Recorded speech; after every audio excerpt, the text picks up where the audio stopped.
ஓம் சாந்தி 14/12/2024 சாகார முரளி. இன்று சிவ பகவான் கூறுகிறார், இனிமையான குழந்தைகளே, உங்களிடம் மன்மனாபவ மற்றும் மத்யாஜீபவ என்ற கூர்மையான அம்பு இருக்கிறது. இந்த அம்புகளின் மூலம் நீங்கள் மாயாவின் மீது வெற்றியடைய முடியும்.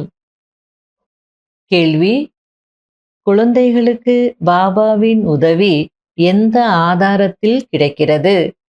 குழந்தைகள் பாபாவிற்கு எப்படி நன்றி தெரிவிக்கிறீர்கள்? பதில்: குழந்தைகள் பாபாவை எவ்வளவு அன்போடு நினைவு செய்கிறார்களோ அவ்வளவு உதவி கிடைக்கிறது. அன்போடு பேசுங்கள், தன்னுடைய கனெக்ஷனை சரியாக வையுங்கள், ஸ்ரீமத் படி நடந்து கொண்டே இருங்கள். அப்போது தந்தை உதவி செய்து கொண்டே இருப்பார். குழந்தைகள் பாபாவிற்கு நன்றி தெரிவிக்கிறீர்கள். பாபா, நீங்கள் பரந்தாமத்திலிருந்து வந்து தூய்மையற்ற எங்களை தூய்மையானவர்களாக மாற்றுகிறீர்கள். உங்களிடமிருந்து எங்களுக்கு எவ்வளவு சுகம் கிடைக்கிறது என்று நன்றி தெரிவிக்கிறீர்கள். அன்பில் கண்ணீர் கூட வந்து விடுகிறது. ஓம் சாந்தி. குழந்தைகளுக்கு அனைவரையும் விட தாய் தந்தைதான் மிகவும் பிரியமானவர்கள். அதேபோல் தாய் தந்தைக்கு குழந்தைகள்தான் மிகவும் பிரியமானவர்கள். தாயும் நீயே தந்தையும் நீயே என்று சிவபாபாவை தான் சொல்கிறார்கள். லௌகீக தாய் தந்தையை அப்படி சொல்ல முடியாது. இந்த மகிமை இருக்கிறது, ஆனால் யாருடைய மகிமை என்பது யாருக்கும் தெரியாது. ஒருவேளை தெரிந்திருந்தால் அங்கே சென்றிருப்பார்கள், மேலும் நிறைய பேரை அழைத்து சென்றிருப்பார்கள். அதாவது தாயும் நீயே தந்தையும் நீயேன் மகிமை செய்கிறோமே, அந்த பகவான் யாரு அப்படின்னு தெரிஞ்சிருந்தால் அவர் எங்கே இருக்கிறார் அப்படின்றது தெரிஞ்சிருக்கும். அப்போ அவங்களும் முக்திக்கு போவாங்க. ஒருத்தருக்கு முக்திக்கு போகிறதுக்கான வழி தெரிஞ்சிருந்ததுன்னா நிறைய பேர் அழைச்சிட்டும் போயிருப்பாங்க. ஆனால் பாபா என்ன சொல்றார்? இங்கிருந்து போனவங்க யாரும் திரும்பி வரலன்றார். பரந்தாமத்திற்கு இன்னும் யாரும் வரல. ஆனால் நாடகத்தில் இப்படிதான் நிச்சயிக்கப்பட்டிருக்கிறது. அதாவது டிராமா எப்பொழுது முடிகிறதோ அப்பொழுதுதான் வருகிறார்கள். முன்பெல்லாம் நாடகம் முடியும் போது அனைத்து நடிகர்களும் மேடையில் கூடுவார்கள். இதுவும் எல்லையற்ற பெரிய நாடகமாகும். மேடை நாடகங்கள் எல்லாம் போடுவாங்க இல்லையா? அப்போ நாடகம் முடிஞ்ச உடனே எல்லா நடிகர்களும் மேடைக்கு வந்து வணக்கம் சொல்லுவாங்க, மங்களம் பாடுவாங்க, அப்படிலாம் சொல்லுவாங்க. அதுபோல் இது கூட எல்லையற்ற நாடகம். கடைசியில் எல்லாரும் மேடைக்கு வந்துடுவாங்க. அப்புறம்தான் எல்லாரும் பரந்தாமத்துக்கு போவாங்க அப்படின்றார். இப்பொழுது நீங்கள் பரம்பிதா பரமாத்மா மூலம் சோழியிலிருந்து வைரம் போல் மாறிக்கொண்டிருக்கிறீர்கள். தூய்மையற்ற உலகத்தில் பாபா வரும்போது யார் அவரை கண்டறிந்து கொள்கிறார்களோ அவர்கள் அவருக்கு அர்ப்பணம் ஆகிறார்கள். இன்றைய உலகத்தில் குழந்தைகள் கூட பயங்கரமானவர்களாக இருக்கிறார்கள். அதாவது இந்த காலத்துல குழந்தைகள் எவ்வளோ தொந்தரவு செய்கிறாங்க, வன்முறையில் ஈடுபடுறாங்க, எதிர்த்து பேசுகிறாங்க, சண்டை போடுறாங்க, என்னென்னலாம் செய்துட்டு இருக்காங்க. ஆகையால பயங்கரமானவர்களாக இருக்கிறாங்க அப்படின்றார். தேவதைகள் எவ்வளவு நல்லவர்களாக இருந்தார்கள். இப்பொழுது அவர்கள் மறுபிறவி எடுத்து எடுத்து தமோ பிரதானம் ஆகிவிட்டார்கள். சந்நியாசிகள் கூட முதலில் மிகவும் நன்றாக இருந்தார்கள், தூய்மையாக இருந்தார்கள், பாரதத்திற்கு உதவி செய்தார்கள். பாரதத்தில் ஒருவேளை தூய்மை இல்லாமல் இருந்திருந்தால் காம சிதையில் எரிந்து போயிருப்பார்கள். அதாவது துவாபர யுகத்துல எல்லாரும் விகார வழியில போகும்போது சன்னியாசிகள் அவங்களுடைய தூய்மை சக்தினால தாங்கிட்டாங்க. இல்லைன்னா எல்லாரும் காம சிதையில எரிந்து போயிருப்பாங்க அப்படின்றார். அதனால அவங்க கூட பாரதத்திற்கு உதவி செய்தாங்க அப்படின்றார். யோக பலத்தின் யுத்தம்தான் சாஸ்திரங்களில் காட்டப்பட்டிருக்கிறது. மற்றபடி ஷரீர பலம் அல்ல என்று தந்தை கூறுகிறார். ஆனால் அவர்கள் ஹிம்சை நிறைந்த யுத்தத்தை சாஸ்திரங்களில் காட்டிவிட்டார்கள். அதனுடன் உங்களுக்கு எந்த சம்பந்தமும் இல்லை. 5000 வருடங்களுக்கு முன்பு இருந்த அநேக தர்மங்கள் தங்களுக்குள் சண்டை போட்டுக்கொண்டு அழிந்து விட்டார்கள். பாண்டவர்கள் தேவி தேவதா தர்மத்தை ஸ்தாபனை செய்தார்கள். இது யோக பலமாகும்.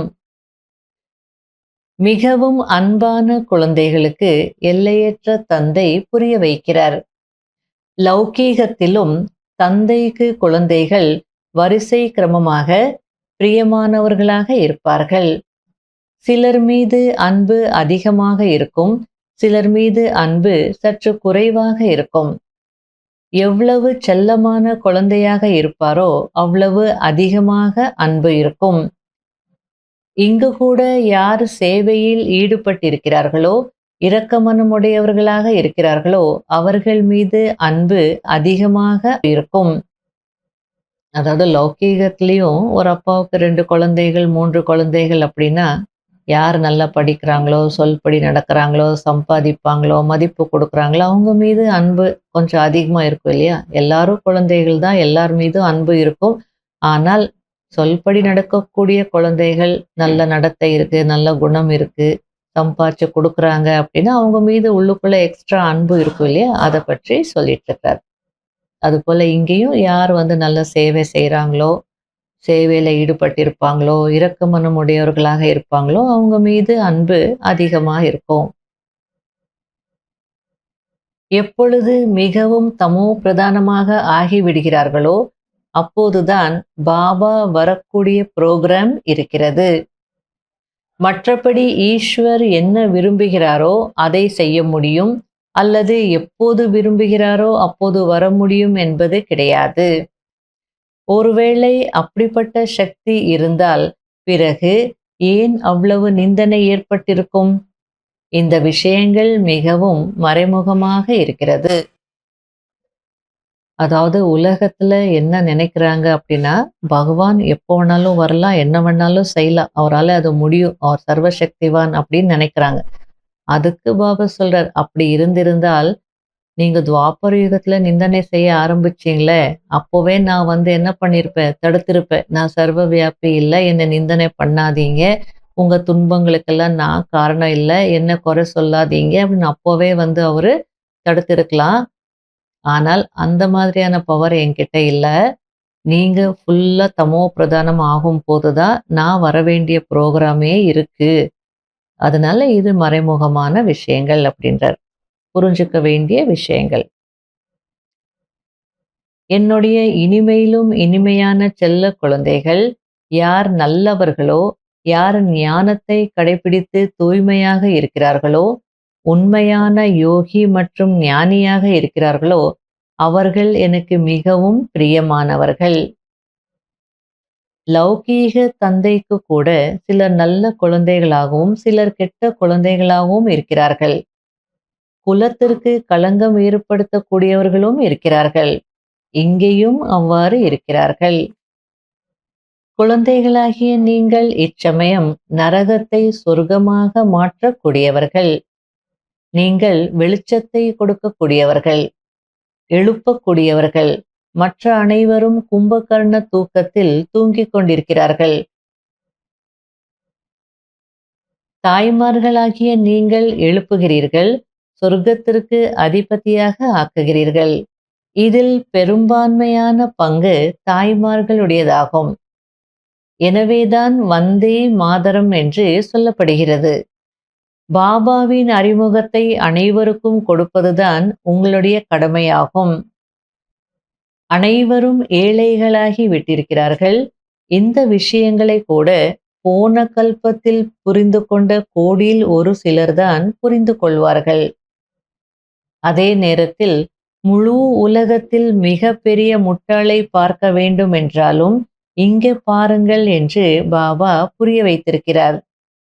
அதாவது பாபாவிடம் இருந்து 21 பிறவிகளுக்கு ஆஸ்தி கிடைக்கிறது.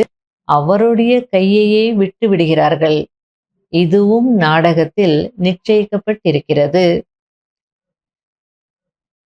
பாபா உங்களை தன்னுடைய கண்களில் அமர்த்தி படிக்க வைக்கிறார். உங்களை சொர்க்கத்தில் கொண்டு போய் சேர்த்து விடுவேன் என்று கூறுகிறார். இப்படிப்பட்ட தந்தையுடன் எவ்வளவு உரையாட வேண்டும். பிறகு பாபா நிச்சயம் உதவி செய்வார்.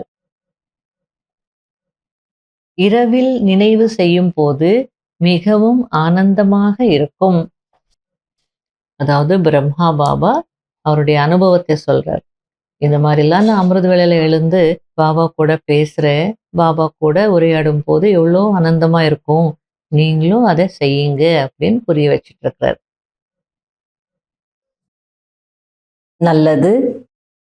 இனிமையிலும் இனிமையான காணாமல் போய் கண்டெடுக்கப்பட்ட செல்ல குழந்தைகளுக்கு மாத் பிதா பாப் தாதாவின் அன்பு நினைவுகள் மற்றும் காலை வணக்கம்.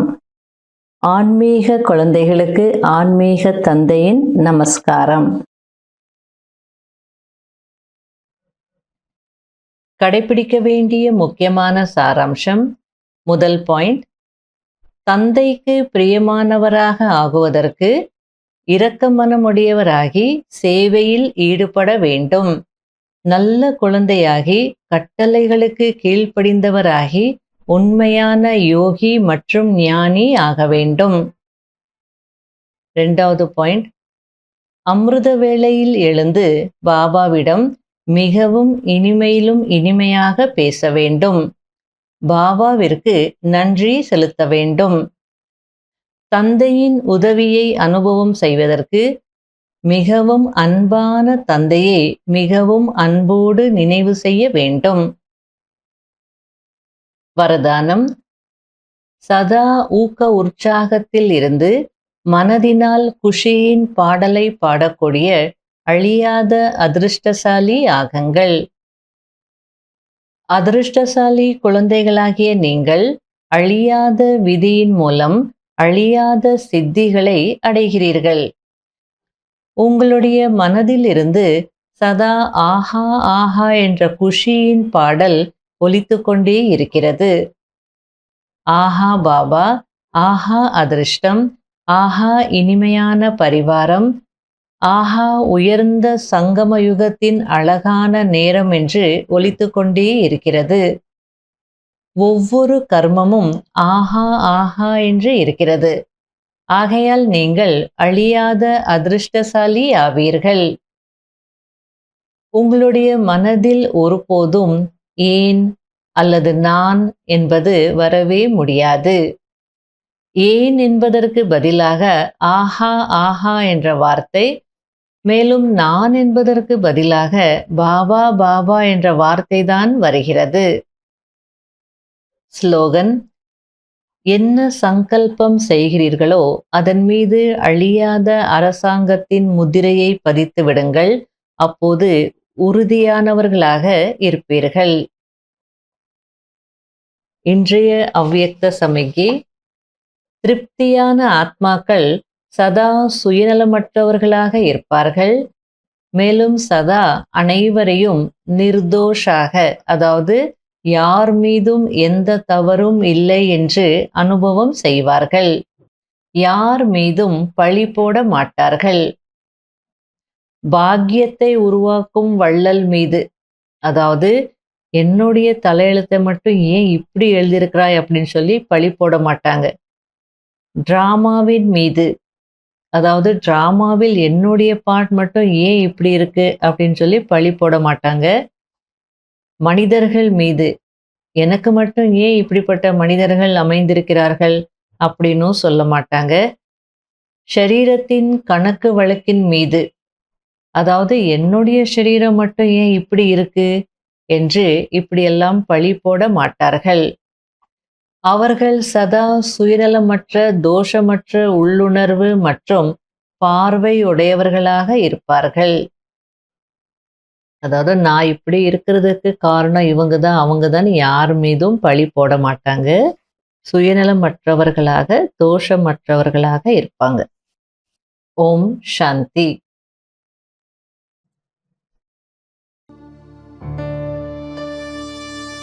பாபா